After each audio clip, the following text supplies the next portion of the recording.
இப்போதான் ஆதினா பாட்டு வருது, நீ சும்மா இருக்கிற. Come on dance. கேட்டுடா நல்லா இருக்குடா. இப்போ கமான் டான்ஸ் கமான். நீங்கள்லாம் நினச்சிட்டு இருக்கிறீங்க இதுதான் ஆதினாவோட வைப்புன்னு. ஆதினா வைபே வேறடா. ஓ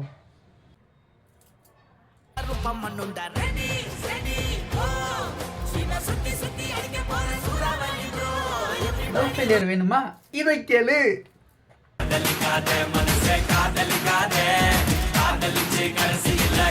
லவ் சாங் வேணுமா? இதை கேளு.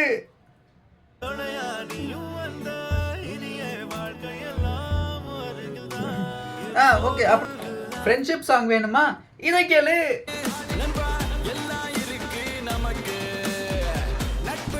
இதுதான்டா ஆதினாவோட ஸ்டைல். நீ கேட்குறதுலாம் நியூ ஆதினா ஸ்டைல், பட் நாங்கள் கேட்குறதுலாம் கிளாஸியான விண்டேஜ் ஆதினா ஸ்டைல்.